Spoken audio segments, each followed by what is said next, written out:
Welcome to The Next Word. I'm your host, Christine Warnke.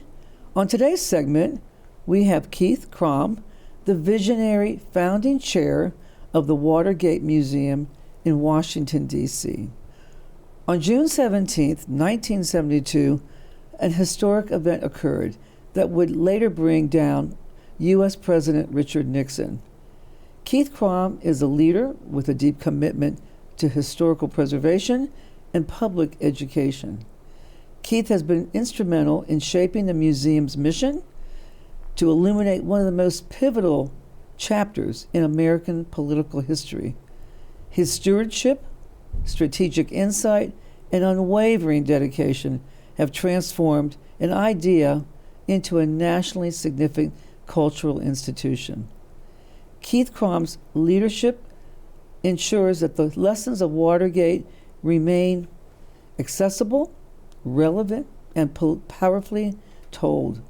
Keith, thank you again for joining, and let's talk about the idea of how you even came up with the museum. Okay, well, thank you, Christine, for having us. Thank you. So my wife and I, we live at the Watergate, and one day, about maybe 5.5 years ago, she and I were leaving our building with our dog, and this tourist came pedaling up on one of those rental city bikes. He jumped off his bike, got his camera out, and just started taking pictures, just furiously, and looks at us and says, "This is the Watergate, right?" And my wife and I say, "Well, yes, this is one of the buildings." And he goes, "That's great." And he takes his camera again and starts, and then he starts to get on his bike and looks over and says, "So where's the museum?" And I said to him, "Oh, there is no museum." And he shook his head and said, "That's so sad," and got back on his bike and pedaled off. Wow, what is this? Wow. Yeah, so that I think idea stayed in the recesses of my mind, and when COVID hit, our retail plaza, like a lot of the businesses in DC, really suffered, and businesses were shutting down, and residents were starting to think about what could be a different type of draw in the retail space that would bring people back. And that's where this museum idea came back to the forefront, and it's been the forefront since then. So a little bit of history. Take the viewership back to how it all started. Sure. 1972, June 17th, 1972. Sure. If you don't mind, may I take a little detour? So the museum's going to focus on architecture as well as the political events. So I would say the real story of this museum starts in 1963, when the land that used to be the Washington gas coal plant came up for sale, and a Italian financier, I should say, purchased the land and started developing the Watergate complex. There was a famed Italian modernist architect named Luigi Moretti, who was their star architect, and because this was their foray into the United States, he was the one who was given the job. And he created what became the Watergate complex. Very controversial at the time, but as I like to say to people, you may like it or not, but it definitely changed the skyline in DC. So that part of the story started in the early 60s. And then you're absolutely right. The other focus is going to be on the events that occurred in 1972, the break-in at the Democratic National Committee's headquarters in the Watergate office building. 5 burglars, or 5 men, I should say, were arrested, illegally entering the DNC headquarters. And that incident, which was labeled as a third-rate burglary, turned into, a few years later, leading to the resignation of President Nixon. What a story. In looking at the whole story, what would you leave out in terms of, I know you have a lot to put in. Sure. But is there something you would leave out in terms of the saga? I don't know about leave out. I think the beauty of being here in DC and having access to so many collections that are already there, we would benefit from constantly rotating in new materials. The Library of Congress has a wealth of catalogs. Obviously, our National Archives has a lot of the Senate proceedings materials. I honestly believe the Nixon Foundation and Library, as well as the Ford Library, would be open to loaning some of their collections, so they would have some sort of physical presence here in DC. That would be a natural inspiration for people to then go out and see the entire collections that they have at their respective libraries. So I think there would be a ton of material that we could bring in. And as things continue to be discovered and declassified, the story continues. And it's constantly, new information is coming out and new theories are being put together. The other thing too, and this is just a natural effect of Watergate, is, as you know, that gate suffix is used every time there is another scandal of that magnitude. And almost certainly each time that new scandal is being reported, it's being compared to the original gate, the original Watergate. But at the time, it took 2 years, and it took 2 years of hearings and court proceedings. And yes. And there were a lot of investigations. There was the special prosecutor's investigation. You mentioned the Senate hearings. The House started their own impeachment inquiry when material started to be made known about the tapes at the White House. And a lot of that material, a lot of those investigations took time. And at the same level, you had the media, which was a force in its own, independent and out there and reporting not only in the newspapers, but it may shock some of your audience members, but back in those days, we only had 3 TV stations. And when the Senate hearings were being broadcast, they were on each station. And then they would be rerun that night on PBS. So, and when you think about it, those hearings were interrupting people's soap operas and other things during the day. So this was a major TV moment. And I know Carl Bernstein, yes, who actually lived in Silver Spring, went to school in Silver Spring, was truly remarkable and vigilant, as was, of course, Bob Woodward. Yes. And they met resistance. Yes, and a lot of times it wasn't just resistance from the administration; it was resistance from the rest of the media who were saying, "Why are you wasting your time on this?" Right. But they held it together, and there was a point in time when they got taken off the story and were reassigned, and then yes, and then were put back when things started to happen. And the other name I think I would throw out too is Seymour Hersh at the New York Times. Seymour Hersh was breaking incredible stories that were complementing the work of Woodward and Bernstein, and sometimes going further and taking the first shot at a story and investigation. So it was incredible investigative journalism going on. Oh, I didn't realize that. So there was a third. You don't hear much about him as you do about Carl Bernstein, of course, and Bob Woodward. But, right, correct. But and they did meet resistance. What do you think was the one thing that kind of broke the camel's back in terms of was it the tapes? Was it? In my humble opinion, yes. I think up until there was any certainty that those tapes existed, it was going to be the word of John Dean or the other witnesses against the most powerful man in the free world, and that being the president. And having that stature, I think people were giving him the benefit of the doubt that this obviously could not be true. It was the discovery of those tapes that I think really turned how the investigation was going, and showed that those people's testimonies were being corroborated by the president's own words. And the tapes were in his office,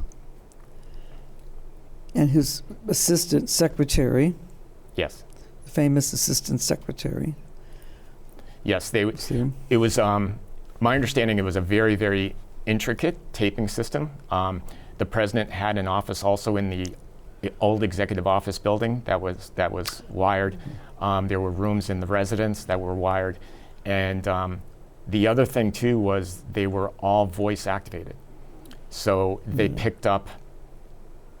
they taped, even when I think people weren't understanding or thinking that they would be taping. Wow, that's so shocking. But truly, at the end of the day, it was really the Senate and some of the members that really, I think, called for his resignation, correct? Yeah, as things began to be uncovered, the president's support started to diminish.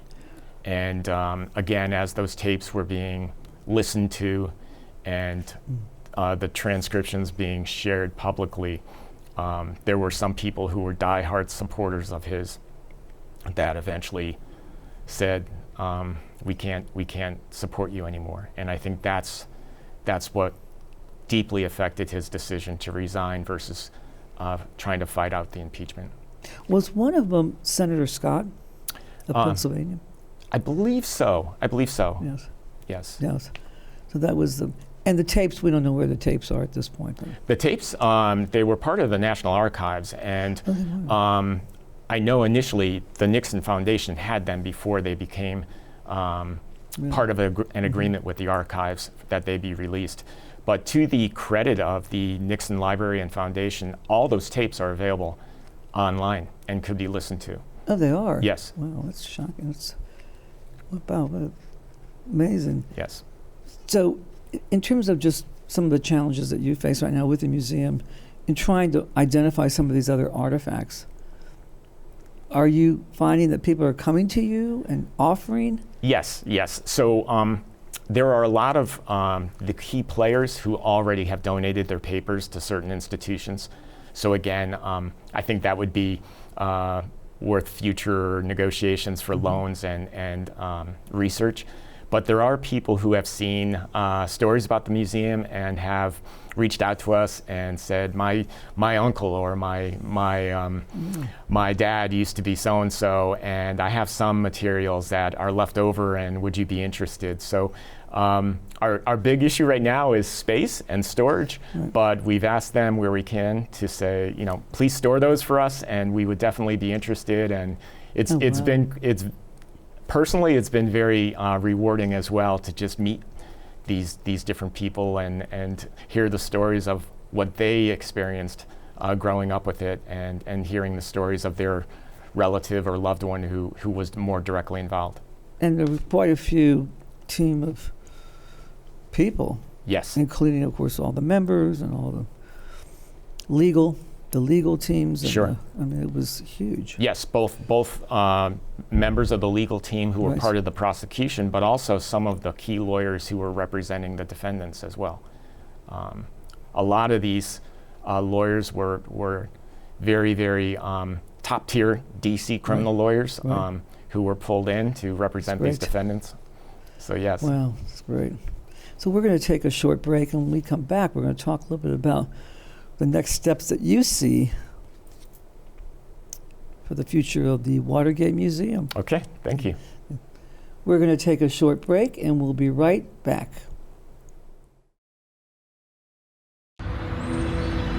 During high school, I hung with the wrong crowd, and I never graduated. I helped Santiago in many different ways, like all fathers do, because he always wanted to go to college. I felt a little embarrassed to come back to school, but eventually, once I came here, I knew that it's for a bigger goal. He was very dedicated, hardworking. He connected with his teachers. He connected with other students. That was one of the key reasons why he was able to keep forging ahead. It was amazing to see him graduate. This was one thing that meant so much to him, and of course, it meant so much to us too. With the help of my father and having my son, that was all the motivation that I needed. That support is everything. Find free adult education classes near you at finishyourdiploma.org. Welcome back to The Next Word. I'm your host, Christine Warnke, and today my guest, Keith Krom, is the founding chair of the historic Watergate Museum. Keith, thank you again for being here. Thank you for all the work that you've put into this museum. On behalf of the board of directors, we appreciate the invite and Absolutely. Being covered here. So a couple other things as you're going to have a legacy as the founding chair because you've been working on this for 5 years. Mm-hmm. What impact do you think the museum will have in the future?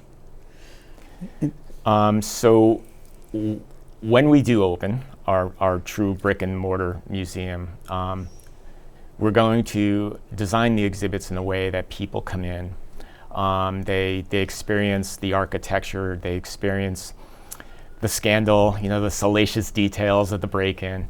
But our goal is that as they walk through and when they leave, they have a better appreciation of civics and civility. Again,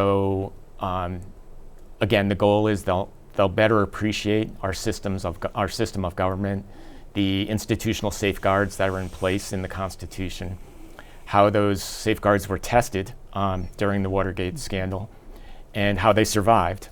And I think most importantly, really a collective understanding that when tested, those safeguards themselves become frail, and that it's really going to need our collective work to make sure those safeguards last.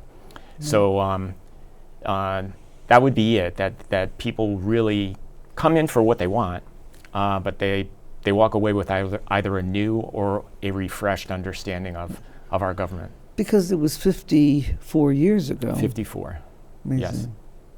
When the break-in occurred, which is just this month actually. Right. June of 1972. Correct. June 17th. So a lot has happened. Yes. Yes, my God. Right now, though, you do have kind of a pop-up museum where you have a lot of the portraits of all the people that played a role. Yes. So what we've been trying to do is, as we've been working on the idea, is to expand the tent and get our name out that this is a project underway. So last year we held a 6-part speaker series. 3 of them were focused on the architecture, 3 of them focused on the break-in and the aftermath. And all those recordings are featured on our webpage. But then we also opened up this pop-up exhibit, and it features the work of an artist named Laurie Munn. And Laurie painted the original 79 of these portraits between the year 2008 and 2010.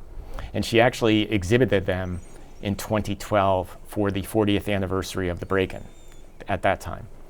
When she learned about our museum project, she volunteered. She said, I still have the original 79 of my portraits. They're just in storage. Is there anything I can do to help the museum? So in consultation with her and her wonderful husband, Max, we were able to reassemble the exhibit with the 79 portraits. This pop-up is only the 3rd time that all those 79 portraits have been exhibited together. And then as part of our exhibit, she painted 3 additional portraits, 2 of them in honor of 2 members of our advisory council, Richard Benveniste and Jill Winebanks. Oh, Richard Benveniste. Yes, and then, and this is kind of a neat story. So as people have been coming in to look at the portraits, some of them have commented, really asking questions. How come Laurie didn't include so-and-so? I'm surprised that I didn't see a portrait of George McGovern, for example.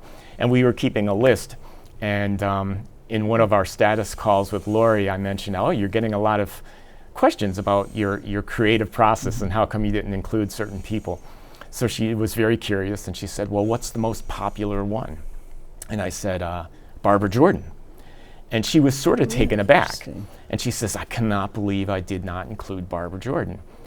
And in about 2 weeks later, she sent me an email with what turned out to be the beginnings of a Barbara Jordan portrait that she unveiled here in DC on April 9th. So now we have Barbara Jordan. And then what we also did is we did a little crowdsourcing with the rest of the list, and we went through 2 rounds of voting, and she is in the process of painting those 3 finalists, which will unveil sometime throughout 2026. And those 3 are Seymour Hersh, who we mentioned before from the New York Times, Gerald Ford, who amazingly was not part of the original 79. I can't believe he wasn't part of the... And the last is a DC socialite, resident of Watergate East, Anna Chenault. Oh, Anna Chenault. Yes, who will also be included in those 3 additional portraits. Well, it's shocking. It's amazing. Yeah. Now back to Barbara Jordan, because Sure. we just finished celebrating Juneteenth Yes. holiday. Why Barbara Jordan? What was the fascination where people were asking, where is Barbara Jordan? So Barbara Jordan, for folks who have not had the pleasure of hearing her speeches on YouTube or on the web, she had a beautiful, beautiful bellowing voice. And she was just an orator, almost like a gospel preacher. And she was part of the House impeachment inquiry. And each one of the members got to make a speech before they considered the articles of impeachment. And I don't think it's an exaggeration to say her speech really laid out in terms that the common American could understand what was at stake and why Congress was taking up this effort.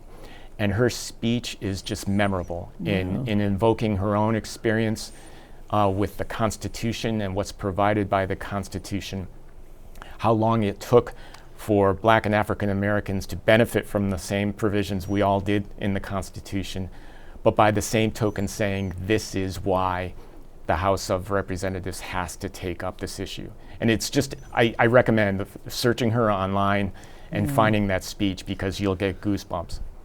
Now, another colorful figure, of course, was Martha Mitchell. Yes. Martha Mitchell has received a new look in today's world. Back then, she was a very vocal Republican supporter, conservative supporter.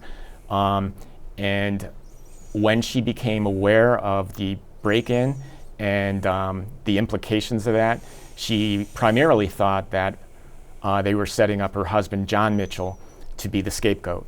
And she decided that she was going to use her efforts to make sure that John Mitchell was not going to be the scapegoat and to get the story out. And she would call reporters at late hours of the night and sharing information. And back then, she was dubbed to have either alcohol concerns or to be unstable, and they were trying to discredit her. But again, as people have re-looked at her life, she's been seen as a woman who spoke her mind and wanted to make sure that the truth got out, and she's sort of given a new vision in the history of Watergate. And did she live at the Watergate? She did. She and her husband John lived in Watergate East.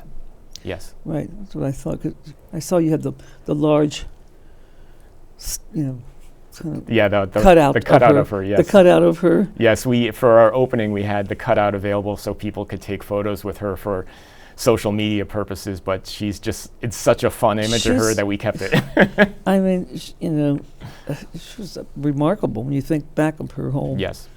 Which she stood for, and she was walking a very fine line. That's correct. Right. That's correct. So the institution that you've created, it's important for a lot of reasons, obviously. But do you think it's going to strengthen democracy for future generations, knowing what occurred, how it occurred? That's our hope. One of the advantages I have of living in the Watergate and just walking on Virginia Avenue is you see people who literally walk down the street and have no idea that they're passing in front of Watergate, and they may see the name on the Watergate office building, or most likely they'll see the name Watergate Hotel on the awning, and they'll say, "Oh my goodness, this is the Watergate," and they have no idea why it's important. They just know that Watergate is significant in some sense. And a lot of the people don't realize that Watergate itself is more than one building. I mean, the complex is 6 buildings. Yeah. It has 3 residential buildings, 2 business buildings, the Watergate Hotel. So the size of the complex itself just surprises people. But again, you see that natural reaction. You'll see people taking selfies and pointing out that it's the Watergate. Our hope is to answer that question as to why it's significant. So our hope is they'll come into the museum and they'll learn about it, and on their own they'll make their own decisions as to what effect Watergate has on today's world. Which is a huge impact. In terms of the vision for finally constructing a permanent home, Yes. what's your plan? Sure. So obviously, all of us are volunteers. I don't think any of us has true museum experience, but we've roped in people who do. Right. So we've reached out to people who are professionals who have been helping us along the way. We have our own museum consultant. It's an entity called Design Minds, and they've been fabulous. They're in the process of working on the final stages of our content and feasibility study. We hope that that's going to be available sometime this summer, and that when that's available, that'll provide the blueprint that we need to embark on a true capital campaign. So that study will lay out what costs are involved in the exhibits, fabricating the exhibits, the space involved, the budgets for opening staff, the reserve that would be needed in order to help us through the initial ramp-up period. And with that in mind, then again, we would start a capital campaign. If things proceed as they are going, the goal would be to have a space picked and the museum opening within 2, maybe 3 years. That'd be great. Yes, and it would be, if I didn't say it, I'm sorry, it would obviously be somewhere within the Watergate complex, because on the architectural side of our focus, when people go in and they learn about the architecture, I think it would be a neat experience for people to leave our museum and walk around the complex and see the different architectural designs and facets in person, things they just read about inside. That would be fascinating. So your next step, and can people go to your website? Let's talk about that and see a little bit about the history. Sure. And donate, maybe. Yes. So first off, the pop-up exhibit we talked about, that's in place until the end of July, July 25th. So if you haven't seen them already, come down. 82 portraits. In that exhibit, we also have a collection that's being loaned to us. It consists of 6 original courtroom sketches by courtroom artist Frida Ryder. She was affiliated with ABC News, so we have 6 of her original sketches. And as a real teaser of some of the things that the museum could offer, we also have some newspaper front pages from the era that sort of tie into some of the sketches that are there. So all that's up until the end of July. And then, yes, on our webpage, as I mentioned, we have the recordings of our talks. We also describe the history of the Watergate complex. And as you inferred, there is a page that people can donate and help us out. We are a DC nonprofit and a 501c3, so all those contributions would be charitable deductions. Well, Keith, unfortunately, we've run out of time. Okay. Well, thank you again so much. No, this has been wonderful. Thank you. Thank you so much. Yeah. Thank you. You've been watching The Next Word. Again, I'm your host. See you again next time.